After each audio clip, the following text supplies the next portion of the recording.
Antes de entrar a nuestro estudio de esta noche, quiero invitarles a que inclinemos nuestros rostros y vamos a pedir la bendición del Señor. Padre Celestial, tu pueblo se halla aquí reunido una vez más, necesitando en forma especial la ayuda de tu Espíritu. Pedimos que vacíes nuestros corazones del yo, de todo lo que pueda impedir que escuchemos tu voz. Saca de nosotros aquello que pueda estorbar y llénanos con tu Espíritu para que podamos comprender tu mensaje en esta noche. Te pedimos que tu palabra haga impacto en nuestro ser. Te lo pedimos en el nombre y por los méritos de Cristo nuestro Salvador. Amén. Quiero invitarles en esta noche a abrir sus Biblias conmigo al libro de Génesis. El libro de Génesis, capítulo 11. Génesis, el capítulo 11, será nuestro capítulo de estudio y lo estudiaremos junto con el libro de Apocalipsis, el capítulo 16 y el capítulo 17. Ese será nuestro tema de estudio en esta noche. Lo que pasó en Génesis 11 se repetirá a nivel mundial en Apocalipsis 16 y 17. Pero para poder entender el libro de Apocalipsis necesitamos entender en primer lugar el marco histórico, lo que sucedió una vez en el pasado. Y por esa razón necesitamos estudiar en primer lugar la historia que encontramos relatada en el libro de Génesis, el capítulo 11. Y yo voy a voltear aquí la pizarra, aquí adelante, porque vamos a usar la pizarra en esta noche y vamos a notar algunos detalles importantes en cuanto a este capítulo tan fascinante de la Biblia, la famosa historia de la Torre de Babel. Génesis, el capítulo 11, y vamos a estudiar los primeros versículos de este capítulo. Ustedes recuerdan que el episodio de la Torre de Babel viene inmediatamente después del diluvio, o sea, poco tiempo después del diluvio. Ese es un detalle que necesitamos recordar, que es de mucha importancia. ¿Dónde ubicamos este episodio? Porque la tierra se había repoblado hasta cierto punto. Habían bastantes habitantes en la tierra. Noten lo que dice en Génesis 11 y el versículo 1. Era entonces toda la tierra de una lengua y unas mismas palabras. Y aconteció que como se partieron de oriente, hallaron una vega en la tierra de Shinar y asentaron allí. Ahora vamos a parar un momentico allí en el versículo 2. ¿Dónde quedaba geográficamente la tierra de Shinar, a donde se establecieron los habitantes que construyeron la Torre de Babel? Mirando un mapa notamos que la tierra de Shinar quedaba en las riberas mismas de un famoso río de la antigüedad. Y la sierva de Dios reconfirma eso en el libro Patriarcas y Profetas. Los constructores de la Torre de Babel escogieron construir la Torre de Babel en la tierra de Shinar, al lado del famoso río que surge nuevamente en el libro de Apocalipsis, el río Éufrates. Es decir, que en la Biblia el Éufrates y Babel o Babilonia siempre van juntos. No se pueden separar la ciudad y el río de la ciudad, como veremos más adelante en nuestro estudio esta noche. Así que los constructores de la Torre de Babel se reunieron en la tierra de Shinar, posiblemente a donde Nabucodonosor más adelante construyó la nueva ciudad de Babilonia y edificó un monumento de su poder, esa tremenda estatua de Nabucodonosor. Probablemente en el mismo sitio fue donde Nabucodonosor reconstruyó el neo-imperio babilónico o el nuevo imperio babilónico. Volvamos otra vez a Génesis, el capítulo 11. Dice en el versículo 3: y dijeron los unos a los otros: vaya, hagamos ladrillo y cozámoslo con fuego. Y fuéles el ladrillo en lugar de piedra y el betún en lugar de mezcla. Ahora, ¿quién fue el líder de la construcción de Babilonia? Este es un detalle de mucha importancia. ¿Quién fue el que dirigió la construcción de la ciudad de Babilonia? Para saber eso necesitamos regresar al capítulo 10. El capítulo 10, empezando en el versículo 8. Génesis 10 y el versículo 8 nos dice, y Cush engendró ¿a quién? A Nimrod. Este comenzó a ser poderoso en la tierra. Este fue vigoroso cazador delante de Jehová, por lo cual se dice, así como Nimrod, vigoroso cazador delante de Jehová. Y ahora escuchen bien. Y fue la cabecera de su reino, ¿qué cosa? Babel y Erech y Akkad y Calné en la tierra de Shinar. ¿Quién fue el constructor de este proyecto que relata Génesis el capítulo 11?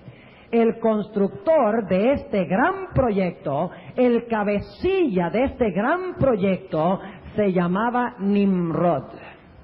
Ahora, el nombre Nimrod, y ustedes saben que los nombres en la Biblia tienen importancia. No es como hoy en día, que yo le digo a Ronald, para distinguirlo de José y de Juan. O sea, hoy en día los nombres son meros distintivos que tienen el propósito de distinguir a una persona de otra. No así en los tiempos bíblicos. En los tiempos bíblicos los nombres tenían gran importancia y expresaban el carácter del individuo o el carácter del lugar. Por ejemplo, ¿qué significaba el nombre Jacob? Significaba suplantador. ¿Vivió Jacob en armonía con su carácter, con su nombre, sí o no? Claro que sí. Pero cuando su carácter cambió, Dios dijo, no será más llamado tu nombre suplantador, sino que tu nombre será llamado Israel, que significa príncipe de Dios, porque has luchado con Dios y has prevalecido. Los nombres en la Biblia tienen importancia, tremenda importancia.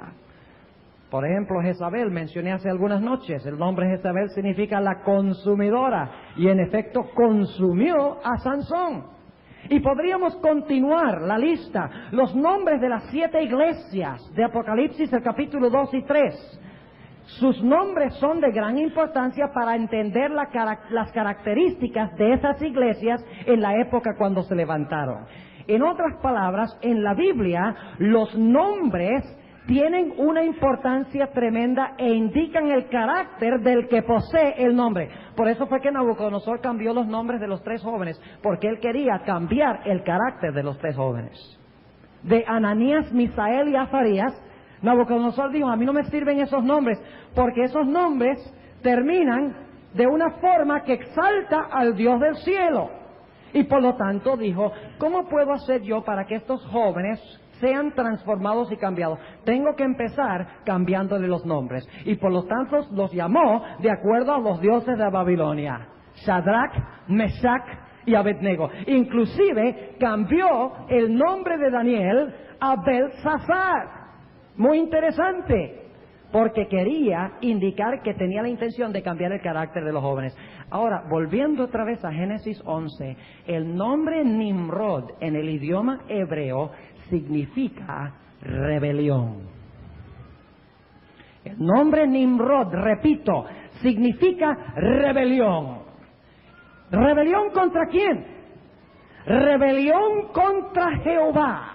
Y en la mitología posterior a este episodio, Nimrod se conoce en la antigüedad invariablemente como el dios sol de las civilizaciones antiguas. Porque según los antiguos, cuando el gran Nimrod murió, su espíritu se fue a habitar en el sol y Nimrod llegó a ser el dios sol. Por lo tanto, 2 cosas debemos identificar con Nimrod. En primer lugar, su nombre significa rebelión contra Dios. Y en segundo lugar, Nimrod se identifica estrechamente con el sol en la antigüedad. Es muy importante recordar eso, porque en Daniel 3 se levanta nuevamente un tremendo monumento por parte de Nabucodonosor. Y ese monumento es de oro, el color del sol. Los antiguos llamaban al oro el rocío del sol. Y la intención del levantamiento de esa imagen era rebelión contra el Dios verdadero y exigir que el remanente de Dios adorara ese monumento de la grandeza humana. Rebelión. Nimrod, quien supuestamente llegó a ser el Dios Sol, tal fue el constructor de Babilonia. Esperaríamos que en Apocalipsis la última Babilonia tenga las mismas dos características, porque lo que pasó al comienzo continuará y se consumará al final de la historia. En otras palabras, la última Babilonia se basará en la rebelión y tendrá la rebelión algo que ver con el sol. Porque Nimrod en la antigüedad era el dios Sol, pero nos estamos adelantando al tema. No queremos ir a Apocalipsis todavía. Noten lo que dice en el versículo 4. En el versículo 4, muy importante, declara lo siguiente. Y dijeron, vamos, edifiquémonos una ciudad. Edifiquémonos, noten. Edifiquémonos una ciudad y una torre cuya cúspide llegue al cielo, y hagámonos un nombre, por si fuéramos esparcidos sobre la faz de toda la tierra. Ahí tenemos que hablar de algunas cosas. En primer lugar, Dios tenía la intención de que las personas después del diluvio se esparcieran por la tierra. Lo insinúa aquí en Génesis el capítulo 11, y la sierva de Dios en Patriarcas y Profetas, en el capítulo que se titula La Torre de Babel, dice explícitamente que era la intención de Dios de que las gentes se dispersaran por la tierra y formaran colonias en toda la tierra, de tal manera que no se unieran en un gigantesco sistema en rebelión contra Dios. Porque cuando los hombres se aglomeran, se juntan, el resultado es que se juntan en rebelión contra Dios. ¿Cuál era la intención de los constructores de la Torre de Babel? ¿Saben ustedes cuál era su intención? Establecer un nuevo orden mundial. ¿Cómo? Déjenme leer una cita que se encuentra en el libro Patriarcas y Profetas, página 112. Patriarcas y Profetas, página 112. Noten lo que dice la sierva de Dios bajo inspiración. Noten lo que dice la profetisa dada especialmente a la iglesia adventista del séptimo día. Dice lo siguiente: decidieron mantener su comunidad unida. ¿Qué decidieron hacer? ¿Qué había dicho Dios? Que debían estar ¿cómo? Dispersos. Ellos decidieron, según dice aquí, mantener su comunidad unida en un solo cuerpo bajo Nimrod, rebelión. ¿Y cuál era su intención? Y fundar una monarquía. ¿Qué significa la palabra monarquía? Monos, uno. Arge, gobierno. Establecer una monarquía, establecer un gobierno que a su tiempo abarcara toda la tierra. Así su ciudad se convertiría en la metrópoli de un imperio universal. Su gloria demandaría la admiración y el homenaje del mundo. ¡Qué tremendo objetivo! Un nuevo orden mundial, uniendo a todos los habitantes de la tierra en esta gran rebelión dirigida por Nimrod, el rebelde, el dios Sol. Rebelión contra el Dios del cielo, para establecer un imperio que controlara todo el mundo y afianzara la rebelión contra el Dios del cielo. Ahora, ¿por qué dice aquí en Génesis 11 y el versículo 4, edifiquémonos una torre cuya cúspide llegue al cielo? Habían dos motivos. Se acababa de realizar el diluvio unos años antes, y toda la generación antediluviana, menos Noé y su familia, habían perecido por causa de su iniquidad, por causa de su desobediencia a la ley de Jehová, por causa de su rebelión. Toda la generación de los antediluvianos, con la excepción de Noé y su familia, fueron destruidos en el diluvio. Y cuando esta gente se unió, dijeron: esto no va a suceder otra vez. Vamos a edificar una torre que sea más alta que lo que alcanzaron las aguas del diluvio. Así podremos seguir pecando. Y si viene un diluvio, podremos salvarnos a nosotros mismos usando nuestra tecnología. ¡Qué interesante! Salvación propia para poder seguir pecando. Poder rebelarse contra Jehová y tener la seguridad por su tecnología de que nadie los iba a poder destruir. Pero ¿saben ustedes que la sierva de Dios dice que había otro motivo por el cual construyeron esa torre que llegaba hasta el cielo? Y ese motivo es que ellos tenían la intención de hacerlo tan alto que pudieran llegar allá y descubrir cuál fue la razón por la cual vino el diluvio, científicamente. ¡Qué altanería! Pensaban explicar por medios naturales, usar su tecnología para llegar hasta el cielo, para explicar por qué vino el diluvio. Pensaban construir una torre tan alta que podían salvarse a sí mismos y podían seguir pecando, podían seguir rebeldes contra Dios, podían seguir quebrantando la ley y estar seguros de que ni siquiera Dios podría destruirlos. Sigue diciendo en Génesis 11 lo siguiente, versículo 5. ¿Quién está en control? ¿Ellos pensaban que estaban en control? La sierva de Dios dice que ya la torre había alcanzado hasta las nubes. ¿Dios estaba ignorante de lo que estaba pasando? ¿Dios no sabía lo que estaba pasando?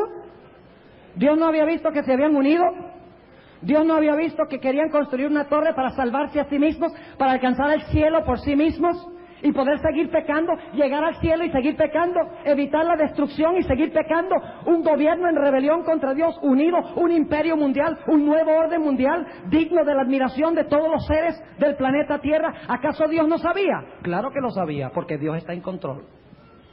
Versículo 5. Y descendió Jehová para ver la ciudad y la torre que edificaban los hijos de los hombres. Ahora tenemos que parar un momento allí. Cuando la Biblia usa la expresión hijos de los hombres o hijas de los hombres, siempre está hablando de personas que están en rebelión contra Dios. Notemos, por ejemplo, lo que dice Génesis 6. Génesis el capítulo 6 y el versículo 4. Génesis el capítulo 6 y el versículo 4. Noten lo que se nos dice aquí. Muy interesante. Usa la expresión hijas de los hombres. Dice, había gigantes en la tierra en aquellos días. Y también después que entraron, ¿quiénes? Los hijos de Dios a las hijas de los hombres y les engendraron hijos. Estos fueron los valientes que desde la antigüedad fueron varones de nombre. En otras palabras, los hijos de Dios se mezclaron con las hijas de los hombres. Los santos de Dios se mezclaron con los rebeldes de la civilización antediluviana. Diríamos hoy, en expresión diferente, los de la iglesia adventista se unieron con los filisteos. Los jóvenes adventistas se casaron con las filisteas. Y las señoritas adventistas se casaron con los filisteos. Hoy usaríamos ese tipo de expresión. En otras palabras, hubo un cruce entre los que servían a Dios y los que no servían a Dios. Noten también lo que dice Eclesiastés el capítulo 8 y el versículo 11. Eclesiastés el capítulo 8 y el versículo 11. Noten lo que se nos dice en cuanto a los que significa los hijos de los hombres. 8:11 dice, porque no se ejecuta luego sentencia sobre la mala obra, el corazón de los hijos de los hombres está en ellos lleno para hacer ¿qué cosa? Lleno para hacer el ¿qué? Para hacer el mal. Ahora, noten que en la Torre de Babel Dios les había dicho que no iba a mandar otro diluvio, ¿no es verdad? ¿Dios no había prometido no mandar otro diluvio? ¿No había dado el arco iris diciendo no destruiré la tierra otra vez por un diluvio? Cuando los constructores de la torre hicieron la torre con la intención de escaparse de otro diluvio, estaban desconfiando en la palabra de Dios. En otras palabras, les faltó fe. en la palabra del Señor. Y por eso dijeron, por si acaso viene un diluvio, vamos a edificar esta torre para que por nuestra tecnología podamos escapar a otro diluvio, podamos explicar cómo vino el diluvio, podamos salvarnos a nosotros mismos y permanecer en nuestras rebeliones y en nuestros pecados. La idea de que uno se puede salvar no del pecado, sino alcanzar el cielo en el pecado. Dice aquí en el versículo 5, y descendió Jehová para ver la ciudad y la torre que edificaban los hijos de los hombres. Dios está en control. Este nuevo orden mundial no era una sorpresa para Dios. Dios sabía exactamente qué era lo que ellos tenían la intención de hacer. Y note lo que dice el versículo 6. Y dijo Jehová, he aquí el pueblo es que... ¿Qué había pasado? El pueblo se había ¿qué? Unido en un solo sistema, en un nuevo orden mundial. ¿Vemos nosotros hoy en día el mundo en proceso de unificación? ¿Vieron el periódico esta mañana?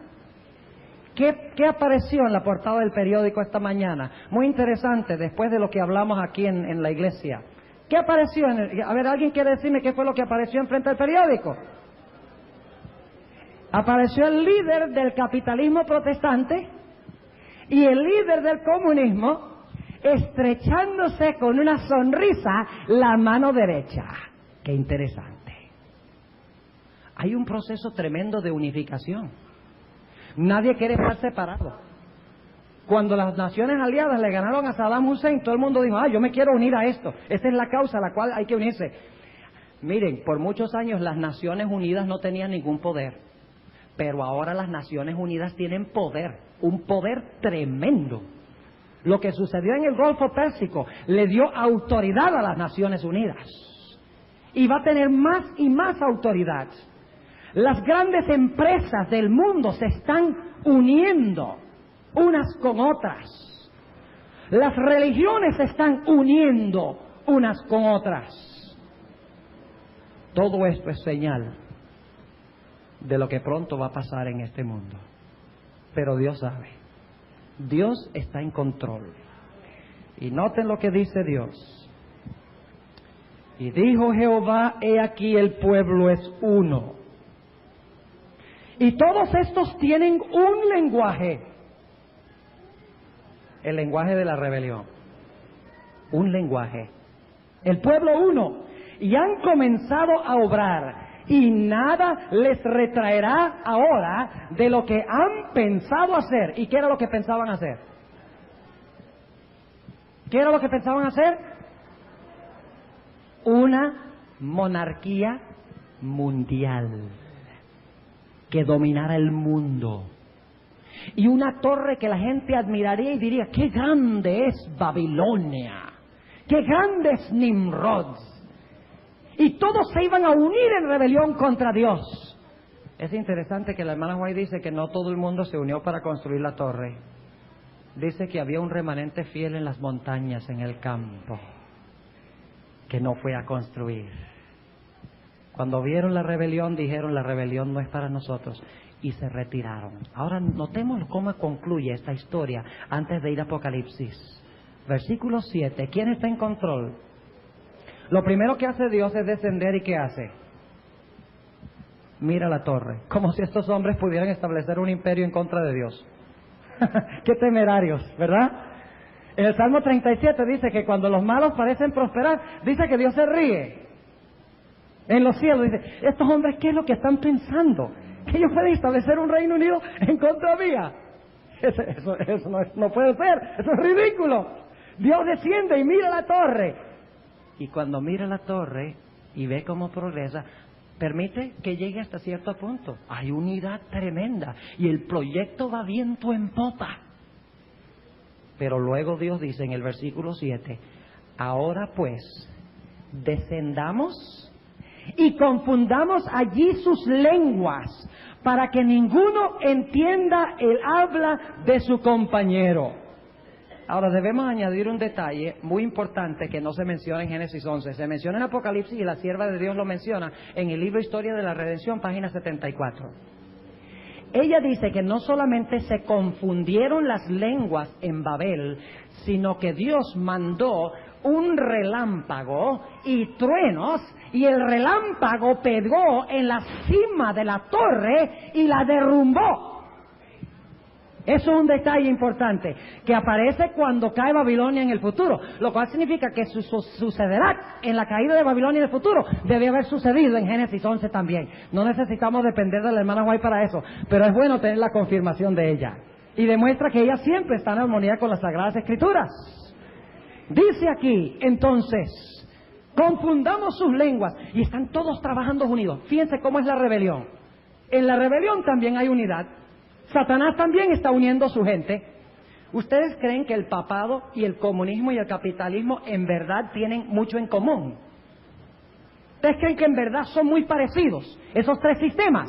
Olvídense, son como la diferencia de día y noche. Son radicalmente distintos unos de los otros, pero son uno en un sentido, y es establecer un nuevo orden mundial en rebelión contra Jehová y reclutar a todos los seres humanos para unirse a su proyecto de edificar la grandeza humana, el poder humano, el imperio humano que trata de impedir la segunda venida de Cristo Jesús. Esta es la intención del nuevo orden mundial. Todos están trabajando unidos para el mal en rebelión. Están trabajando con el Dios Sol, con Nimrod dirigiéndolos. El rebelde. La torre ha alcanzado ciertas proporciones. Dice la hermana White que estaba tan alta que no podían comunicarse desde abajo con los que estaban arriba. Había que mandar mensajes por intermediarios desde abajo para comunicarse con los que estaban arriba. Díganme ustedes si la torre estaba bien alta. Estaba altísima. Había progresado mucho. Nosotros a veces nos preocupamos porque el mal ha progresado mucho en este mundo, porque aparentemente se van a unir estos sistemas y todo se está uniendo y se está consolidando y nos preocupamos. No se preocupen. Dios tiene todo fríamente calculado. Dios sabe qué es lo que está pasando. Dios está en control. El plan de Dios se implementará. No nos angustiemos. Dios es el que está en control, como dice nuestro lema de la semana de oración. De repente, la unidad se disrumpe.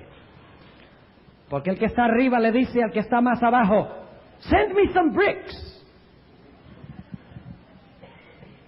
Y el de abajo dice, ¿qué? Y obviamente estoy dramatizándolo, no sé si el español era uno de esos idiomas, pero básicamente lo que sucedió, uno le dice en francés al otro, mírame, mándame unos ladrillos. Y el que está abajo dice en alemán, ¿qué es lo que tú me estás pidiendo? Y empiezan a hablar en diferentes idiomas. Y la unión de Babilonia, la unión de la rebelión, el deseo de establecer el nuevo orden mundial, de repente se divide. Babilonia se divide, se disrumpe la unión.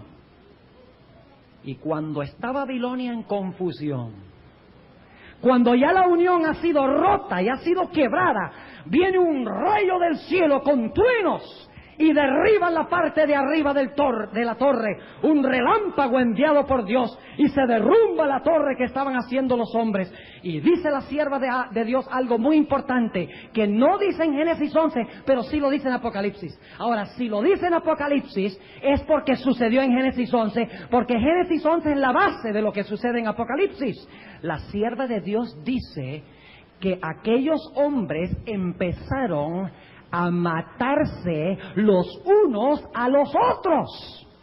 Eso es muy significativo. No lo olviden, un rayo junto con truenos que derrumban la cima de la torre, una confusión que divide a los que están construyendo,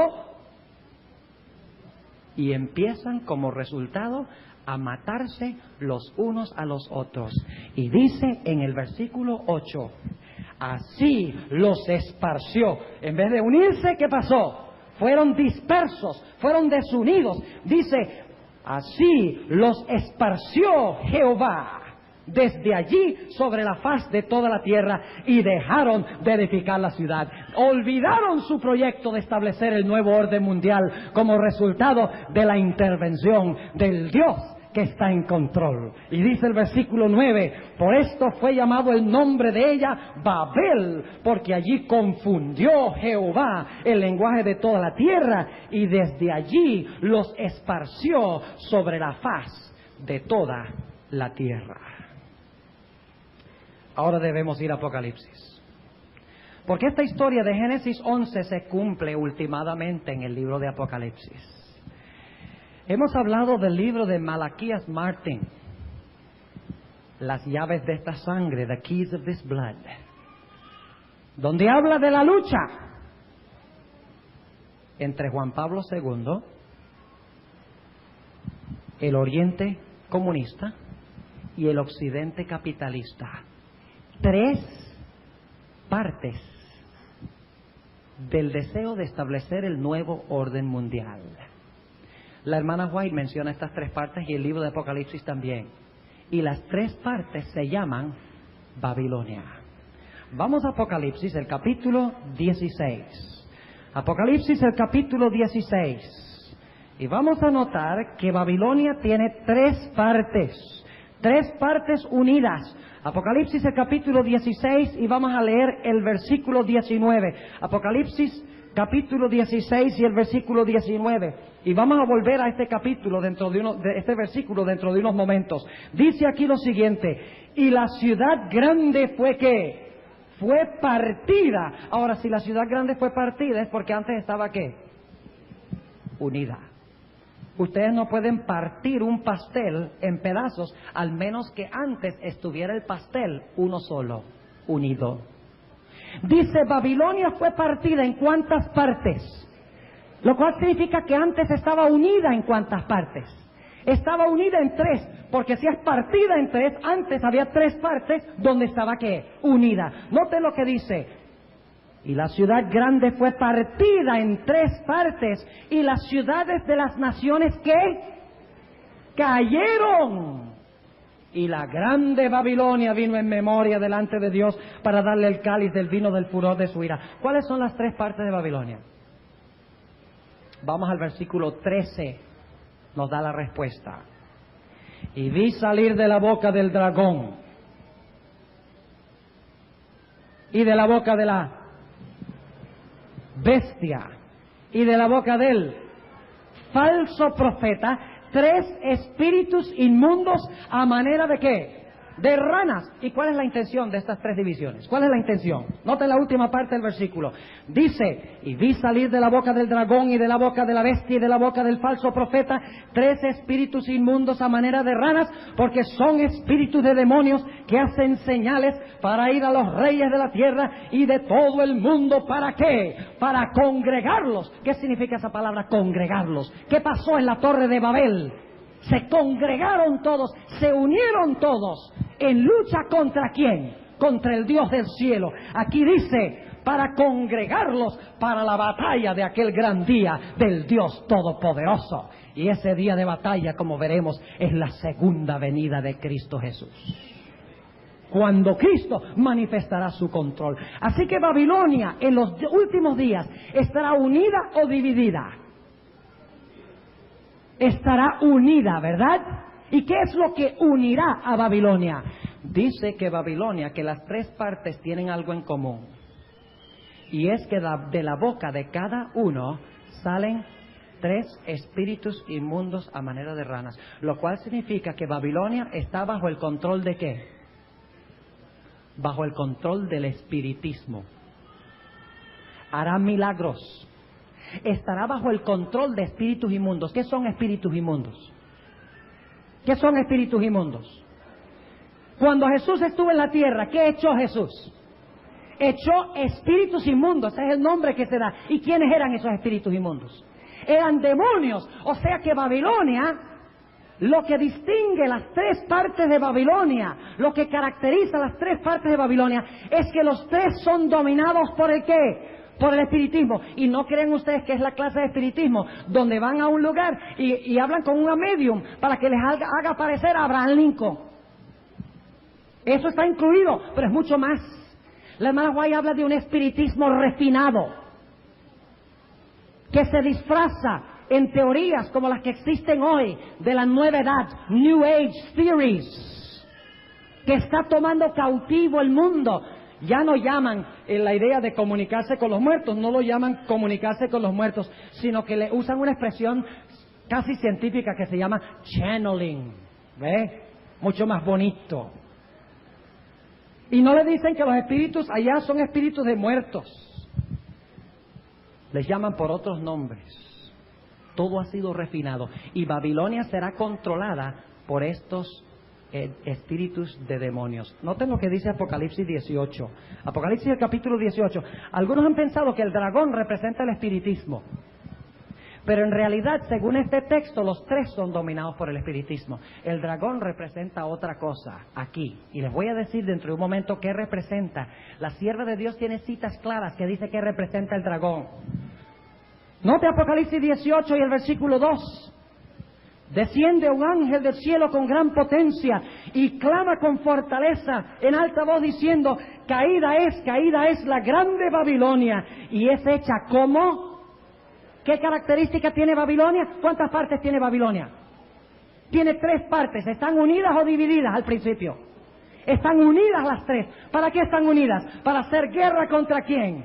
En rebelión contra Dios. Son congregados para la batalla. Y dice aquí que Babilonia en sus 3 partes es hecha habitación ¿de qué? De demonios y guarida de todo espíritu inmundo y albergue de todas aves sucias y aborrecibles. Y en la Biblia las aves representan a Satanás y sus ángeles. Ustedes recuerdan en la parábola del sembrador, cuando las aves vinieron y se llevaron las semillas, cuando Jesús interpretó eso, dice: y el que arrebata las semillas es el maligno, es el diablo. Las aves sucias y aborrecibles simbolizan a Satanás y sus ángeles en las Sagradas Escrituras. O sea que las 3 partes de Babilonia estarán bajo el control del espiritismo. Por eso, mis hermanos, es tan importante que comprendamos la doctrina de la inmortalidad del alma, o de la mortalidad del alma mejor. Y estarán unidos para hacer guerra contra Dios, lo acabamos de leer. Unidos con el cemento del espiritismo. El espiritismo es el cemento de Babilonia.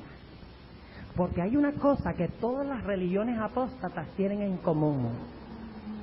Las religiones orientales son espiritistas, porque creen que el alma sale del cuerpo y sigue viviendo. La Iglesia Católica enseña que el alma del hombre sigue viviendo después de la muerte. La mayoría de las sectas protestantes dicen lo mismo. Así que fácilmente el mundo puede ser unido por esta herejía, porque todos creen en común. Y cuando empiecen a suceder milagros en la Iglesia Católica, las demás iglesias empezarán a mirar y decir: es lo que siempre hemos creído, que los muertos pueden venir y beneficiar a los vivos. Y ese día está empezando ahora. Así que Babilonia tendrá 3 partes, unidas en rebelión contra Jehová, con la intención de establecer un nuevo orden mundial que dominará y controlará todo el mundo. Una monarquía mundial dirigida por estos 3, con un cabecilla del cual hablaremos dentro de un momento cuando lleguemos a Apocalipsis el capítulo 17. Ahora, ¿a dónde se encontrará esta nueva ciudad de Babilonia? ¿A dónde será construida? Noten lo que dice Apocalipsis 16 y el versículo 12. Apocalipsis el capítulo 16 y el versículo 12 dice: y el 6º ángel derramó su copa sobre el gran río Éufrates. ¿Dónde será construida la Babilonia del versículo 13? Será construido en las riberas, es decir, sobre el gran río Éufrates. ¿Es lo mismo que Génesis 11? ¿Estaban los hombres en Génesis 11 unidos, los hijos de los hombres, sí o no? ¿La intención era guerrear y rebelarse contra Dios, sí o no? ¿Construyeron la torre para establecer un imperio mundial para luchar contra el reino de Jehová? Sí. ¿Fue construida la torre al lado del río Éufrates? ¿La Babilonia final será construida al lado del río Éufrates, sí o no? Claro que sí. Entonces todos nosotros debemos poner los ojos allá en Irak, porque por allá es que pasa el Éufrates, ¿verdad? Bueno, y no dice allí que Babilonia, se va a reedificar Babilonia y que Babilonia va a estar construida sobre el Éufrates. Entonces debemos poner todos los ojos allá en Palestina, allá en lo que era la Tierra Santa, allá en Irak, porque por allá es que estaba Babilonia, ya estaba el Éufrates. No, claro que no, porque lo que era literal en el Antiguo Testamento ahora ha de interpretarse espiritualmente o simbólicamente. Lo que era local en el Antiguo Testamento ahora se entiende desde una perspectiva universal, desde una perspectiva mundial, y se entiende simbólicamente. Dios dijo en Isaías que Babilonia nunca sería reconstruida. Entonces, ¿cómo podemos decir que en Apocalipsis 16 Babilonia va a existir de nuevo? Hay una sola forma de explicarlo. No será la Babilonia literal, que Dios dijo que nunca sería reconstruida, sino que es la Babilonia, ¿qué? La Babilonia espiritual. Será una Babilonia mundial. Será un río mundial. Si Babilonia es mundial, entonces el río Éufrates también debe ser, ¿qué? También debe ser mundial. La Babilonia final también será construida en las riberas o sobre el río Éufrates. Ahora, ¿qué representa el Éufrates? ¿Qué era la ciudad que estaba construida sobre el Éufrates? ¿Cuál era la ciudad? Ya lo vimos en Génesis 11. Babilonia, ¿verdad? Que estaba construida sobre el Éufrates. Al final de la historia, Babilonia también estará construida sobre ¿qué? Sobre el Éufrates. En el Antiguo Testamento Babilonia estaba unida. En Apocalipsis Babilonia también estará unida. En el Antiguo Testamento fue el propósito de rebelarse contra Dios y establecer un imperio contrario a Dios, uniendo a todos los hombres. Al final de la historia Babilonia tendrá el propósito de unir a todas las naciones para batallar contra el Dios del cielo.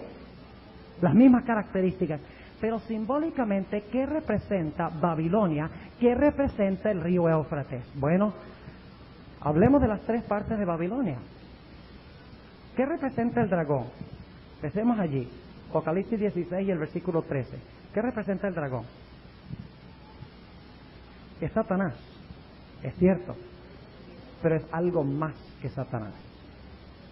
El dragón en el libro de Apocalipsis, aunque primordialmente significa Satanás, secundariamente se aplica a los gobiernos del mundo, a los reyes de la tierra. Y ustedes dirán, ¿cómo sabemos eso? Por ejemplo, en Ezequiel 29 y el versículo 3 se le llama a Faraón el gran dragón. A Faraón.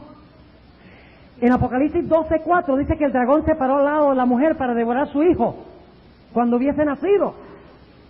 Pero no fue Satanás el que se presentó en persona. Usó el imperio de Roma pagana para tratar de matar a Cristo. Y la sierva de Dios, anoten esta cita, la sierva de Dios en el libro Testimonios para los Ministros, página 36, dice que el dragón representa los reyes, los príncipes y los gobernantes. Dice, los reyes, los príncipes y los gobernantes han colocado sobre sí el rótulo del anticristo y son representados como el dragón, dice ella claramente allí. O sea que el dragón representa a los gobiernos del mundo, representa a los seculares. En otras partes la hermana White dice que el dragón representa a los mundanos, los que no profesan religión. En esa categoría cuadrarían los que son ateos. El comunismo ateo, el poder del Estado, el poder político que no quiere nada que ver con la religión. El dragón representa los poderes políticos del mundo. Segundo protagonista, la bestia. ¿Qué representa la bestia? Ya lo hemos estudiado. Es la bestia de Apocalipsis 13, el mismo cuerno pequeño de Daniel 7, el mismo hombre de pecado de Segunda de Tesalonicenses 2, y el rey del norte de Daniel 11. ¿Quién es la bestia, según hemos estudiado esta semana? Es el papado. Y luego dice, el tercer protagonista, dice que es ¿quién? El falso profeta. ¿Quién es el falso profeta? Anoche hablamos del falso profeta. ¿Quién es el falso profeta? ¿Qué es un profeta? ¿Un profeta habla de sí mismo? ¿Un profeta dice lo que él quiere decir? ¿Quién es un profeta? Un profeta es un portavoz ¿de quién? De otro, de Dios. Pero como este es un falso profeta, significa que habla en pro de otro. ¿En pro de quién habla el falso profeta? En pro de la bestia, como vimos anoche. Porque es la misma imagen de la bestia. El protestantismo apóstata, el capitalismo apóstata, si podemos llamarlo así, es el tercer poder que se menciona aquí. Ahora yo quiero preguntarles, ¿son los mismos poderes que menciona Malachi Martin en su libro? ¿Que están luchando por establecer el nuevo orden mundial? ¿Son los mismos tres? ¿Dice la Biblia que se van a unir, sí o no? ¿Para guerrear contra Dios, sí o no? Se va a llamar Babilonia y se va a construir sobre el río Éufrates espiritual. Este gran sistema mundial en rebelión contra Jehová. Ahora, ¿qué representa el Éufrates? Ya sabemos entonces qué representa el dragón, la bestia y el falso profeta. Déjenme preguntarles esto. ¿El dragón está en todo el mundo? ¿El dragón es mundial? ¿Todo el mundo tiene gobiernos? ¿Todo el mundo tiene mundanos? ¿Que no profesan religión, sí o no? Claro que sí. Ahora la bestia. ¿Dónde está la bestia? ¿En Jerusalén? La bestia está en Roma, pero ¿dónde más está la bestia? ¿La bestia es mundial? ¿La Iglesia Católica es mundial? Claro que sí. Ahora, el protestantismo apóstata, el capitalismo occidental, por así decirlo, ¿es un sistema solo que se restringe a un áreacita del mundo o es un sistema mundial? ¿Es un sistema de comercio mundial, sí o no? O sea, ¿Babilonia es qué? Babilonia es mundial, lo cual significa que el Éufrates que pasa por Babilonia debe ser también mundial. ¿Entienden? Ahora, ¿qué es el Éufrates? Tenemos que ir al capítulo 17 para entenderlo. El capítulo 17 y el versículo 15. Vamos a empezar, antes de leer el versículo 15, para captar el contexto, vamos a leer el versículo 1 del capítulo 17. Y vino uno de los 7 ángeles que tenía las 7 copas y habló conmigo diciéndome, ven acá y te mostraré la condenación de la grande ¿qué? La grande ramera, la cual está sentada sobre muchas ¿qué? ¿Quién se sienta sobre las muchas aguas? La grande ramera. ¿Qué representa una mujer en la Biblia? ¿Y una ramera? Una iglesia fornicaria y apóstata es lo que representa una ramera. Una mujer pura es la iglesia pura. Una mujer ramera es una iglesia que se ha corrompido, que fornica con los reyes de la tierra. Por eso se ha corrompido, porque en vez de estar casada con Cristo, se casa con los reyes. En vez de hacer que Cristo logre la conversión de las almas, usa a los reyes para obligar a la gente de que sigan lo que ella enseña. Ahora, noten lo que dice. En el capítulo 17 dice que está sentada sobre muchas aguas. ¿Cuáles muchas aguas? ¿Cuál es el nombre de esta mujer? Noten el versículo 5. Y en su frente un nombre escrito, Misterio, Babilonia la Grande, la madre de las fornicaciones y de las abominaciones de la tierra. ¿Cómo se le llama a esta mujer que está sentada sobre muchas aguas? Se le llama la madre y se le llama ¿qué? Babilonia. ¿Cómo se llaman las muchas aguas sobre las cuales se sienta ella? ¿Cómo se llaman?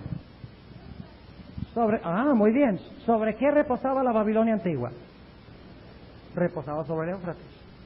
Así que las muchas aguas sobre las cuales yace o reposa Babilonia, o la madre, específicamente la madre, porque la madre tiene hijas y fornica con los reyes. ¿Ven las 3 partes ahí? La madre es la madre de las fornicaciones, pero yo no conozco a la primera madre que no tenga hijos. Lean Apocalipsis el capítulo 2 y el versículo 20 al 23. Ahí habla del origen de Babilonia. Habla de los reyes, habla de Jezabel la madre y habla de sus hijos. En Apocalipsis 2, 20 al 23. 3 divisiones que se originaron ya en la era cristiana, en el pasado, durante los 1260 días en la iglesia de Tiatira, pero se irán a levantar nuevamente al final de la historia. Babilonia, sentada sobre las aguas del río Éufrates. ¿Qué representa el Éufrates? Versículo 15 de Apocalipsis 17. Y él me dice, las aguas que has visto, donde la ramera se sienta, ¿son qué? Son pueblos y muchedumbres y naciones y ¿qué? Y lenguas. ¿Sobre quiénes se sienta la Babilonia final? Sobre las muchedumbres. ¿Cuántas partes tiene Babilonia?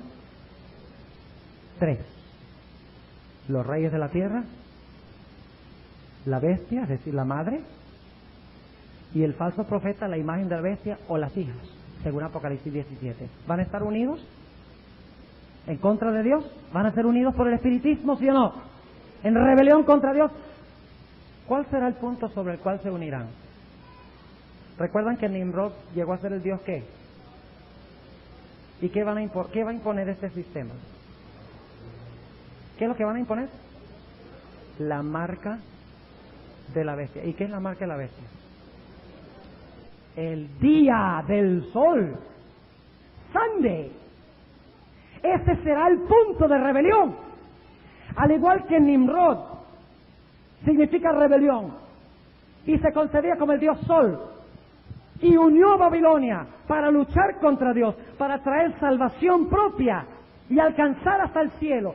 De la misma forma, la Babilonia, al final de la historia, las 3 divisiones se unirán en rebelión contra Dios. Y su punto en común será la imposición de la marca de la bestia, la observancia del día del sol como el día de reposo.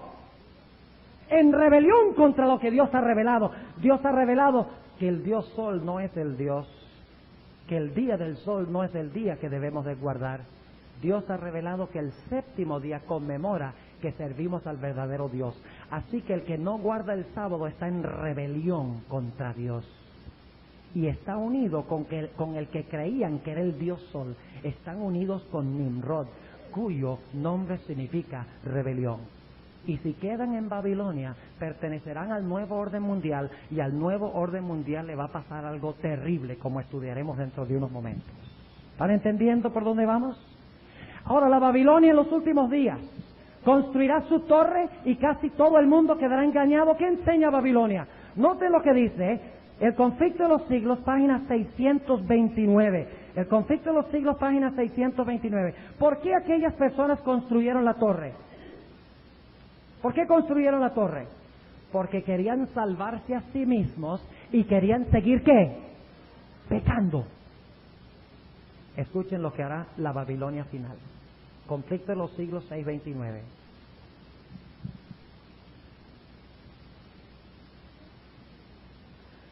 Un estudio de la Biblia hecho con oración mostraría a los protestantes el verdadero carácter del papado y se lo haría aborrecer y rehuir. Pero muchos son tan sabios en su propia opinión que no sienten ninguna necesidad de buscar humildemente a Dios para ser conducidos a la verdad. Aunque se enorgullecen de su ilustración, desconocen tanto las sagradas escrituras como el poder de Dios. Escuchen esto, la nueva teología en la iglesia adventista, muchos están enseñando esto mismo. Y terminarán en Babilonia, ténganlo por cierto. Estas personas terminarán en Babilonia. ¿Qué personas? Notemos. Necesitan algo para calmar sus conciencias y buscan lo que es menos espiritual y humillante. Lo que desean es un modo de olvidar a Dios, pero que parezca recordarlo. ¿Y cómo lo hace? El papado responde perfectamente a las necesidades de todas estas personas. Es adecuado a 2 clases de seres humanos que abarcan casi a todo el mundo. ¿Cómo es adecuado el papado a casi todas las personas que abarcan casi todo el mundo? Noten, los que quisieran salvarse por sus méritos y los que quisieran salvarse en sus pecados. Tal es el secreto de su poder. ¿La Babilonia final va a decir lo mismo? ¿Va a querer construir su torre en rebelión contra Dios? ¿Va a tratar de alcanzar el cielo por sus propios méritos o por sus propios esfuerzos? ¡Claro que sí! Pero el propósito de enseñar de que el hombre puede salvarse por sus propios esfuerzos o por sus propios méritos es para que el hombre pueda continuar ¿qué? Para que el hombre pueda continuar pecando. ¿Y qué es pecado? Pecado es transgresión de la ley. Y la nueva teología que es más vieja que el mundo porque se originó con Lucifer en el cielo, pero se le llaman nueva, entre comillas, enseña de que Dios nos va a salvar en nuestros pecados, porque es imposible vencer, porque es imposible ganar la victoria sobre el mal y sobre el pecado. Y todas esas personas que piensen así van a terminar en Babilonia. Todos los que crean en la inmortalidad del alma van a terminar en Babilonia. Todas aquellas personas que observan el domingo e insisten en hacerlo van a terminar en Babilonia. Ahora, volvamos otra vez a la historia que tenemos aquí. Ahora, ¿la Babilonia final tendrá la misma actitud que la Babilonia original entonces? ¿Pensarán que pueden salvarse por sus propias obras? ¿No es eso lo que trataron de hacer los constructores de la torre? ¿No estaban tratando de construir una torre tan grande que ni siquiera Dios podía destruirlos, que les trajera la salvación en causa de un diluvio? El nuevo orden mundial lo que hará será construir una torre gigantesca basada en la idea de que el hombre puede salvarse por sus propios esfuerzos y puede salvarse en sus pecados para impedir el establecimiento del nuevo orden mundial. Un Dios que dice que hay que vencer el pecado, un Dios que dice que no podemos salvarnos por nuestros propios méritos. Volviendo otra vez a Apocalipsis, el capítulo 17. Apocalipsis, el capítulo 17. ¿Ustedes creen que Dios está mirando lo que está pasando? ¿Ustedes creen que Dios sabe cuál es el objetivo de todos estos tres poderes de Babilonia? ¿Ustedes creen que Él sabe lo que está pasando en los lugares secretos? ¿Él sabe cuáles son las intenciones y los planes? ¿Él ha estado en todas las reuniones de esta gente que quiere establecer el nuevo orden mundial? ¿Ustedes creen? ¿Sabe Él cuál es el objetivo del nuevo orden mundial? ¿Está mirando? ¿Ha bajado a mirar? Claro que sí. Dios está en control, no los hombres. Y Dios mira la torre que se está construyendo ahora. La torre de Babilonia. Mira cómo el mundo se está uniendo. Mira cómo el mundo quiere salvarse por sus méritos y en sus pecados. Quiere alcanzar el cielo por sus propios esfuerzos y seguir pecando. Mira cómo el mundo se rebela contra Dios. Mira cómo finalmente se va a establecer una ley dominical que exalta el domingo, como Nimrod era el dios Sol. Él está viendo todo esto y está dejando que los hijos de los hombres sigan construyendo sus ideas del nuevo orden mundial, como dice Malachi Martin. Pero llegará un momento en que Babilonia, que está unida, será dividida. Y eso es lo que queremos estudiar a continuación. Noten lo que dice Apocalipsis, el capítulo 17, Apocalipsis, el capítulo 17, y vamos a leer el versículo 1 al 5, y luego vamos a leer los versículos 16 al 18, 1 al 5.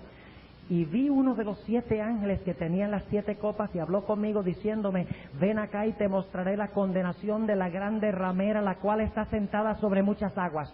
Las muchas aguas son las muchedumbres. O sea que Babilonia domina las muchedumbres, controla las muchedumbres, gobierna sobre las muchedumbres del mundo en un nuevo orden mundial. Versículo 2. Con la cual han fornicado los reyes de los Estados Unidos. ¿Quiénes han fornicado con esta ramera? ¿Los reyes de dónde? ¿Va a haber un nuevo orden mundial bajo el dominio de la ramera? ¿Sí o no? Sí. Con la cual han fornicado los reyes de la tierra, y los que moran en la tierra se han embriagado con el vino de su fornicación. Y el vino son sus falsas doctrinas, según Testimonios para los Ministros, página 58. Sus falsas doctrinas que emborrachan. Si ustedes creen que las doctrinas de Babilonia no emborrachan, traten ustedes de convertir, aún con el poder de Dios, a un individuo cuya mente ha sido contaminada con los errores de Babilonia. ¿Cuántos de ustedes han tratado de darle alguna vez un estudio bíblico a un borracho? ¿Puede razonar? ¿Puede entender? No. De la misma forma, la gente que ha sido saturada con el vino de Babilonia no es capaz de pensar rectamente. Es imposible. Por eso muchas veces presentamos la verdad de Dios de una forma clara, de una forma lógica, y la gente no lo acepta, porque está borracha con el vino de Babilonia. Babilonia se ha encargado de emborracharlos. Se han embriagado todas las naciones del vino del furor de su fornicación. Es decir, que esta ramera está unida ¿con quiénes? Con los reyes de la tierra, y ella emborracha a los reyes, y ella emborracha a las aguas o a las muchedumbres que tiene bajo su control para establecer este nuevo orden mundial. Versículo 3. y me llevó en espíritu al desierto y vi una mujer sentada sobre una bestia bermeja. Yo les pregunto algo, cuando un hombre monta un caballo, ¿el caballo dirige al hombre o el hombre dirige al caballo? Si sabe montar. El jinete dirige al caballo y esta mujer está montada sobre esta bestia, lo cual significa que esta mujer controla a esta bestia. Ella le dice a la bestia qué es lo que debe hacer. Y la bestia son las muchedumbres que ella controla, porque se encuentra sentada sobre muchas aguas, pero las muchas aguas son una bestia tremenda que ella domina en el mundo. El nuevo orden mundial domina a los reyes, tiene sus hijas y domina a sus hijas, tiene control absoluto. Y dice que está sentada sobre una bestia bermeja. ¿Por qué bermeja? ¿Por qué roja? El versículo 6 lo explica. Y vi la mujer embriagada de la sangre de los santos y de la sangre de los mártires de Jesús. Y cuando la vi, quedé maravillado de grande admiración. Esta bestia bermeja es roja porque derrama la sangre de los santos, de los hijos de Dios. Y noten el versículo 4. Y la mujer estaba vestida ¿de qué? De púrpura y de escarlata. Y el versículo anterior dice que tienen nombres ¿de qué? Blasfemia. ¿Ustedes recuerdan que hablamos del cuerno pequeño? Y de la bestia de Apocalipsis 13, donde dice que habla blasfemias y que persigue a los santos. Y aquí dice que está vestida de púrpura y de escarlata y dorada con oro y adornada de piedras preciosas. ¿Recuerdan Daniel 11? Donde habla de estas mismas cosas del rey del norte. ¿Está hablando de lo mismo, sí o no? Claro que sí. Y dice, teniendo un cáliz de oro en su mano, lleno de las abominaciones y de la suciedad de su fornicación. ¿Qué tiene en su mano? Una copa. ¿Y qué tiene la copa? Vino. ¿Y le está dando vino a quiénes? A las naciones y a los reyes. Está engañando a las naciones y los reyes para que ellos crean que ella va a establecer el nuevo orden mundial y va a traer una época de paz y prosperidad. Pero el problema es que el versículo 5 dice que en su frente hay un nombre escrito: Misterio Babilonia la Grande, la madre de las fornicaciones y de las abominaciones de la tierra. ¿Quién va a controlar el nuevo orden mundial? ¿Comunismo? ¿El protestantismo? ¿Las hijas? ¿Quién va a controlar el nuevo orden mundial? La madre. ¿Recuerdan las citas que leí ayer donde Pablo VI y Juan 23 dicen que la iglesia es como una madre, o la madre iglesia invita a sus hijos separados que se unan a ella? Ahora entienden un poquito más la significación y la importancia de esas citas. Porque la iglesia católica se le llama la iglesia ¿qué? La madre iglesia. Y a las sectas protestantes se le llaman las hijas separadas. Lo único es que ya no están tan separadas, porque es que quieren venir a la madre. Y yo a veces les digo, y por favor no me tomen mal los que son miembros de la Iglesia Católica, pero esto lo digo con toda sinceridad porque me interesa de que ustedes vean la verdad en esta noche. ¿Qué sucedería si ustedes descubrieran que la persona que ustedes creen que es su madre es una bruja?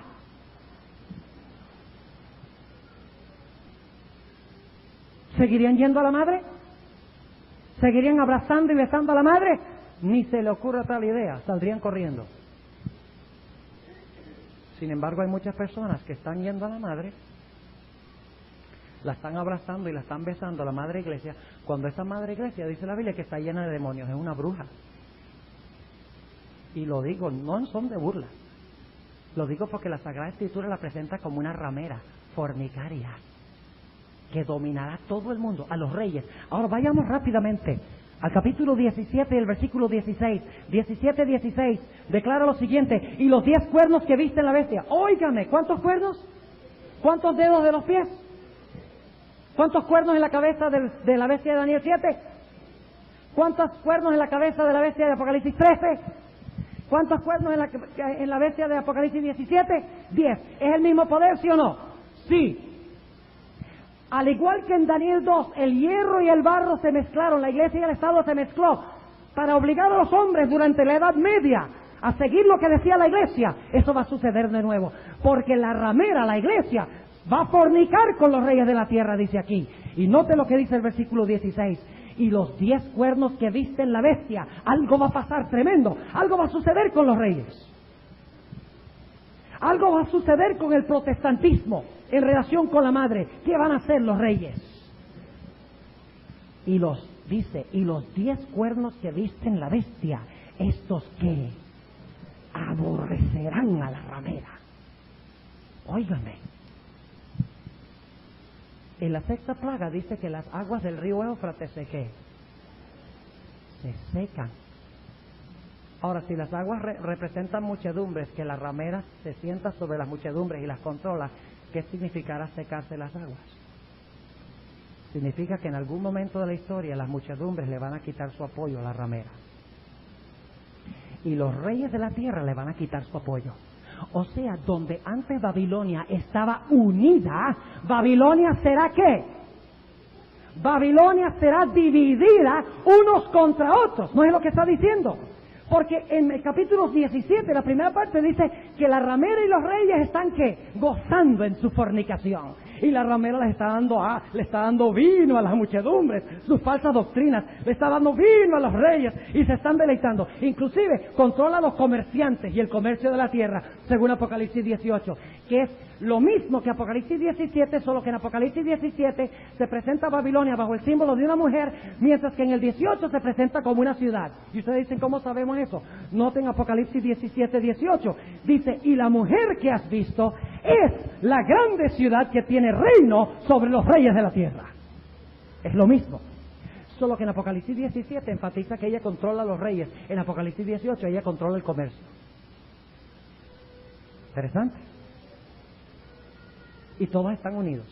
Los comerciantes de la tierra se unieron a la ramera, las muchedumbres están apoyando a la ramera, los reyes están apoyando a la ramera, las hijas están apoyando a la ramera, todos están unidos para establecer un nuevo orden mundial, fornicando contra Dios y bebiendo el vino de falsa doctrina. Y creen que está al alcance establecer una era de paz y prosperidad y seguridad, pero en el momento crítico, las aguas del Éufrates se secarán, las muchedumbres quitarán su apoyo de la ramera, pero no solamente las muchedumbres, sino ¿quiénes más? Dice los 10 cuernos que viste en la bestia, estos aborrecerán a la ramera, es decir, el barro se separará ¿de qué? Se separará del hierro en un momento de la historia y no irán juntos más. ¿Y qué harán con la ramera? Dice, la harán desolada y desnuda y comerán sus carnes y la quemarán con fuego. ¿Qué pasó en la Torre de Babel con esta unión? ¿Recuerdan? ¿Qué pasó? Vinieron relámpagos del cielo y truenos y derribaron la torre y confundieron a la gente y se empezaron a matar los unos a los otros. ¿Saben ustedes que eso es lo que simboliza el secamiento del Éufrates?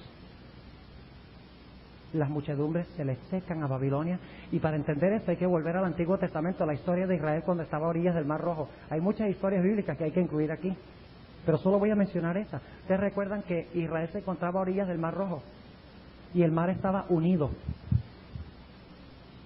y mientras el mar estaba unido, el mar ayudaba a Faraón.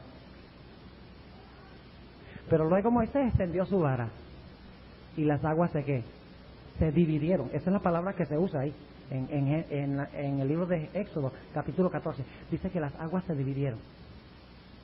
Y cuando las aguas se dividieron, se preparó un camino para el paso del pueblo de Dios, un camino en seco para que ellos pasaran. Y cuando ellos hubieron pasado, cuando amanecía,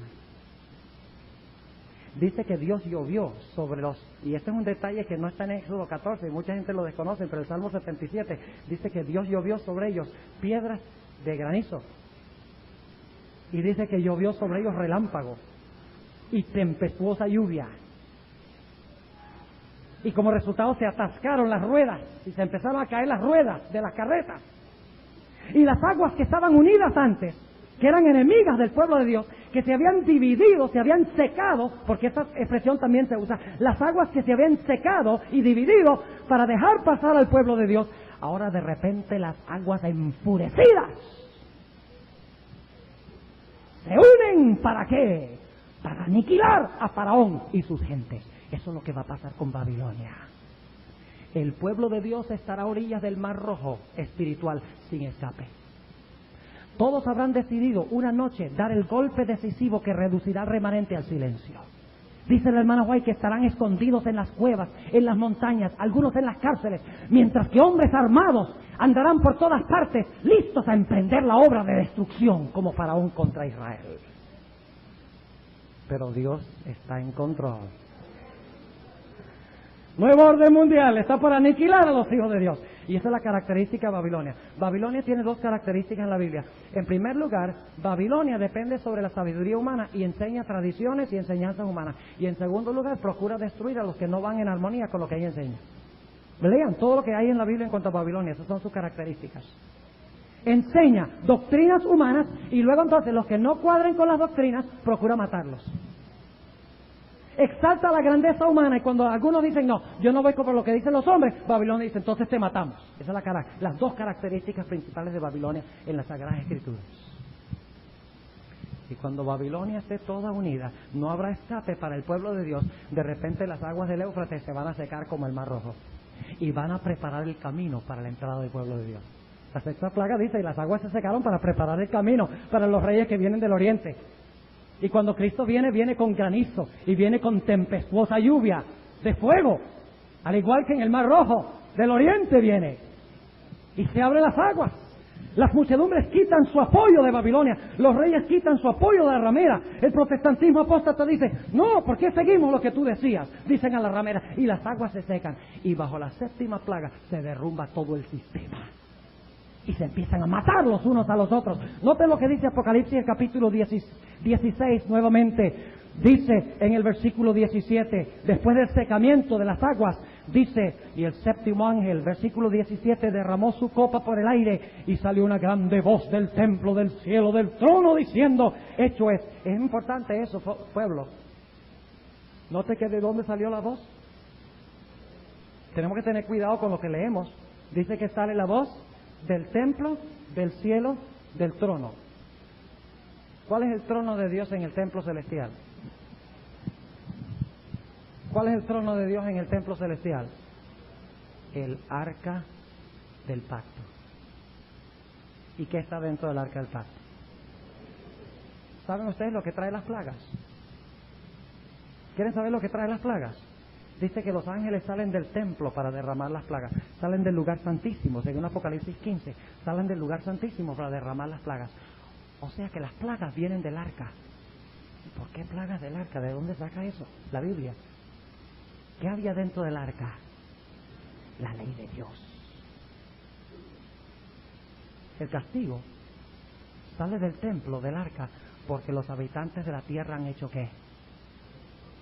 Han invalidado y quebrantado la ley de Jehová. Y por si acaso algunos dicen, ¿será verdad eso? Ustedes recuerdan cuando Israel tenía el arca en el Antiguo Testamento, y el arca cayó en manos de los filisteos, manos incircuncisas, manos que no confesaban a Dios, manos que quebrantaban la ley de Jehová. La llevaron a una ciudad, una plaga de ratones. La llevan a otra ciudad, una plaga de llagas. El arca derramó plagas sobre manos incircuncisas que insistían en quebrantar la ley de Jehová. Y por eso dice aquí que esta séptima plaga viene directo del templo, del cielo, del trono. Y la voz dice, se acabó, hecho es. No más nuevo orden mundial. Se acabó la idea de un reino en rebelión contra mí. Ahora la unión va a terminar en división. Y noten lo que dice en el versículo 18. Entonces fueron, por si acaso alguno duda todavía, entonces fueron hechos ¿qué? Relámpagos y voces y truenos. Y hubo un gran temblor de tierra, un terremoto tan grande cual no fue jamás desde que los hombres han estado sobre la tierra. Ahora déjenme parar un momentico ahí. ¿Ustedes recuerdan en la Revolución Francesa que hubo un terremoto? Dice que hubo un terremoto y cayó una décima parte de la ciudad de Babilonia, porque de las 10 divisiones de Europa cayó Francia. Uno de los reinos del papado cayó en la Revolución Francesa. Una décima parte fue tumbada por el terremoto. Pero aquí nuevamente habla de un terremoto. ¿Y qué pasó en la Revolución Francesa? ¿Qué hizo el pueblo? ¿Se rebeló contra quiénes? Contra la iglesia. Y contra los reyes. Eran los reyes y la iglesia y las muchedumbres, todos contra todos. ¿Verdad? Ahora, aquí habla de otro terremoto, pero este no es en Francia. Este es mundial, porque Babilonia es mundial. Dice, Entonces, versículo 18, fueron hechos relámpagos y voces y truenos, y hubo un gran temblor de tierra, un terremoto tan grande, cual no fue jamás desde que los hombres han estado sobre la tierra. ¿Y qué pasó cuando se oyó la voz de Dios y hubo el terremoto y se vieron relámpagos y hubo truenos como en la torre de Babel? ¿Qué pasó? ¿Qué pasó en Babel? ¿Babel fue qué? Dividida. Note lo que dice Apocalipsis 16, 19. Y la ciudad grande fue partida en 3 partes. Ya no está unida más. Empiezan a luchar los unos contra los otros. Y las ciudades de las naciones cayeron. Y la grande Babilonia vino en memoria delante de Dios para darle el cáliz del vino, del furor de su ira. Y luego el próximo evento en Apocalipsis 19 es la segunda venida de Cristo. ¿Cuál es el próximo evento después de los pies de hierro y barro? Es la segunda venida de Cristo. ¿Cuál es el nuevo orden mundial? ¿Cuál es el verdadero nuevo orden mundial? El de Cristo, que viene de afuera de la historia, no de adentro de la historia.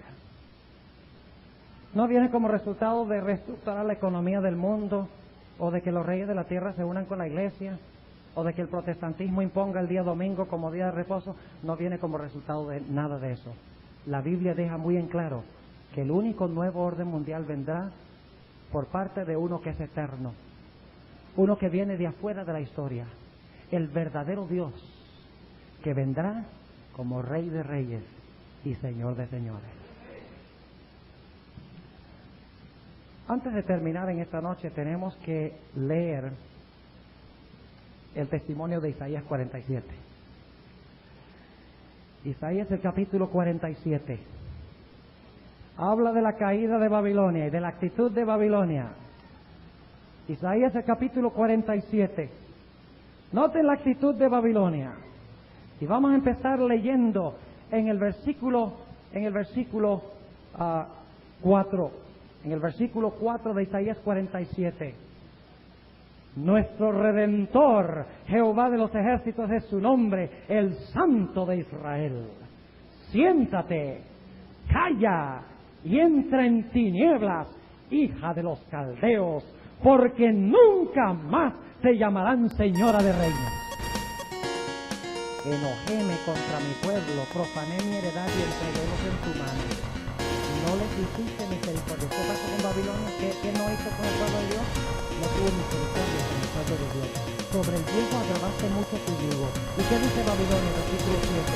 Y dijiste, para siempre seré señora. ¿No es eso lo que dijo Nabucodonosor cuando hizo la estatua? Para siempre seré señora. Y no has pensado en esto, ni te acordaste de tu postrimería. Oye pues ahora esto, delicada, la que está sentada confiadamente, la que dice en su corazón, yo soy, y fuera de mí no hay más. No quedaré viuda, ni conoceré orfandad. Es lo que dice Babilonia. Estas dos cosas que vendrán de repente en un mismo día, orfandad y viudez, en toda tu perfección vendrán sobre ti. ¿Y por qué? Por la multitud de tus adivinanzas y por la cosa de tus agüeros, los que pronostican. ¿Recuerdan en Daniel 2? ¿A quiénes llamó Nabucodonosor para revelar el futuro? A los pronosticadores, a los sabios, a los que eran capaces de decir los presagios. Versículo 10. Porque te confiaste en tu maldad diciendo, nadie me ve. Tu sabiduría y tu misma ciencia te engañaron, y dijiste en tu corazón, yo y no más. Vendrá pues sobre ti mal, cuyo nacimiento no sabrás. Caerá sobre ti quebrantamiento, el cual no podrás remediar, y destrucción que no sabrás vendrá de repente sobre ti. Cuando digan paz y seguridad, vendrá bendición. Estate ahora en tus encantamentos. Versículo 2. Y con la multitud de tus agüeros, en los cuales te fatigaste desde tu niñez, quizá podrás mejorarte, quizá te fortificarás, hablando en son de burla. Hazte fatigado en la multitud de tus consejos. Parezcan ahora y defiéndate los contempladores de los cielos. ¿Quiénes son los contempladores de los cielos? Los astrólogos. y los especuladores de las estrellas, los mismos que llamó Nabucodonosor en los días de Daniel, que no pudieron decir el futuro. Y esto le van a decir a Babilonia: tú vas a existir para siempre. Y Dios va a decir: no, señor. He aquí, versículo 14, que serán como tamo, fuego los quemará, no salvarán sus vidas del poder de la llama, no quedará brasa para calentarse, ni lumbre a la cual se sienten. Así te serán aquellos con quienes te fatigaste, tus negociantes desde tu niñez. Cada uno echará por su camino, o sea que va a ser ¿qué? Abandonada. Y dice: no habrá quien te salve, como dice en Daniel capítulo 2, una piedra no cortada ¿con qué? Con mano. En cuanto al rey del norte dice: caerá y no habrá quien le ayude. En Daniel 8 dice lo mismo: Babilonia caerá cuando Cristo establezca el reino eterno, que jamás será corrompido. La Iglesia Adventista tiene un mensaje glorioso, un mensaje extraordinario, que coliga toda la Escritura y desenmascara la idea del nuevo orden mundial. Nos sentaremos nosotros en las bancas a alimentarnos de lo que estamos escuchando y no le contaremos al mundo estas cosas. El mundo anda en incertidumbre, mis hermanos. El mundo está angustiado, no sabe qué es lo que está pasando, no se explica. Está en incertidumbre. ¿Quién les va a dar certidumbre? ¿Quién les va a revelar estas cosas? ¿Quién les va a ayudar a escapar del nuevo orden mundial que impone la marca de la bestia? Si no somos nosotros los adventistas del séptimo día. Mis hermanos, Dios nos ha dado grandes privilegios, pero nuestros privilegios son también grandes responsabilidades. Mientras más luz tenemos, más responsables somos. ¿Por qué no buscamos a nuestros vecinos y ofrecemos estudiar las profecías con ellos? ¿Por qué no tomamos esa decisión? ¿Por qué no decidimos en el trabajo hablar con nuestros compañeros de trabajo? ¿Por qué no hacemos la decisión de hablar con nuestros familiares? Puede ser que no nos escuchen, pero por lo menos debemos hacer el intento. Algo se pegará, algo se les pegará y algo funcionará en su mente hasta que finalmente el Espíritu Santo podrá traerlos a una decisión. De nada vale tener esta verdad en un libro. Dios la ha dado esta verdad para que la proclamemos al mundo. Yo quiero preguntar en esta noche a los adventistas del séptimo día que tenemos aquí en este lugar: ¿cuántos quieren decirle al Señor Jesucristo: yo deseo con todas las fuerzas de mi corazón estar en el nuevo orden mundial que establecerá Cristo, y yo quiero, por la gracia de Dios, compartir ese mensaje con las personas que me rodean? Si cada uno de nosotros testificáramos de esta forma, les digo que la iglesia de Bayamón tendría que hacer 3 o 4 extensiones en cuestión de un año, porque no cabría la gente. ¿No sería maravilloso eso? Ahora quiero hablar con los que no son miembros de la Iglesia Adventista del Séptimo Día. Ustedes han escuchado el mensaje de esta noche, posiblemente han escuchado otros mensajes también. ¿Se han dado cuenta que todos los sistemas del mundo, sean religiosos, sean políticos, están en bancarrota? No hay futuro para estos sistemas. ¿Cuántos quieren decirle al Señor Jesucristo: yo no quiero estar en Babilonia, yo quiero estar con el pueblo de Dios, yo quiero estar en el nuevo orden mundial, a donde se guardan los mandamientos de Dios, a donde se siguen las pisadas del Señor Jesucristo? ¿Hay alguna persona que no es miembro de la Iglesia Adventista que quiere colocarse de pie y quiere decirle eso al Señor Jesucristo en esta noche? ¿Alguno que no es miembro de la Iglesia Adventista? Quiero pedirle que con valentía se coloquen de pie en esta noche y le digan a Jesús: yo no quiero nada con Babilonia, yo quiero estar con el pueblo de Dios, yo quiero estar con Cristo Jesús. ¿Hay alguno en esta noche? Póngase de pie, por favor. Aquellas personas, no sientan que es un gran sacrificio hacerlo, es un privilegio. Gloria al Señor por estas almas que se están colocando de pie. ¿Hay alguno más en esta noche que quisiera decirle esto a Jesús? No dejen que pase, gloria al Señor, joven, no dejen que pase esta oportunidad, porque puede ser que no tengan otra oportunidad después de esta noche. Nuestra vida está en manos del Señor. ¿Hay alguno más en esta noche, antes de tener la oración, pidiendo una bendición especial para estas almas? No dejen pasar la ocasión. Yo no conozco a la gente aquí, yo no sé quiénes son adventistas y quiénes no son adventistas, pero yo sé que probablemente hay gente aquí que no... Gloria al Señor por esta señorita que se ha colocado de pie. Yo sé que deben haber algunos más. quiero darles un par de segundos nada más para que respondan al llamado del Señor. ¿Alguien más antes de tener la oración? Yo quiero orar para pedirle al Señor que les ayude a escapar de este nuevo orden mundial, les ayude a pertenecer al verdadero remanente de Dios. ¿Alguno más en esta noche que quiere decirle esto al Señor Jesús? No sé, el joven arriba que tiene el bebé, si usted es adventista, el de camisa azul arriba, no es adventista, se ha colocado de pie también, gloria al Señor. ¿Alguno más en esta noche? El Señor le bendiga. Yo sabía que había otra persona. ¿Alguien más? A mí no me gusta hacer llamados largos. Atrás contra la pared tenemos otro. A mí no me gusta hacer llamados largos. El Espíritu Santo trae convicción al corazón.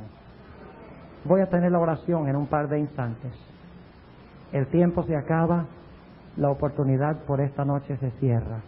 Uno más antes de tener la oración que quiere responderle a Jesús en esta noche.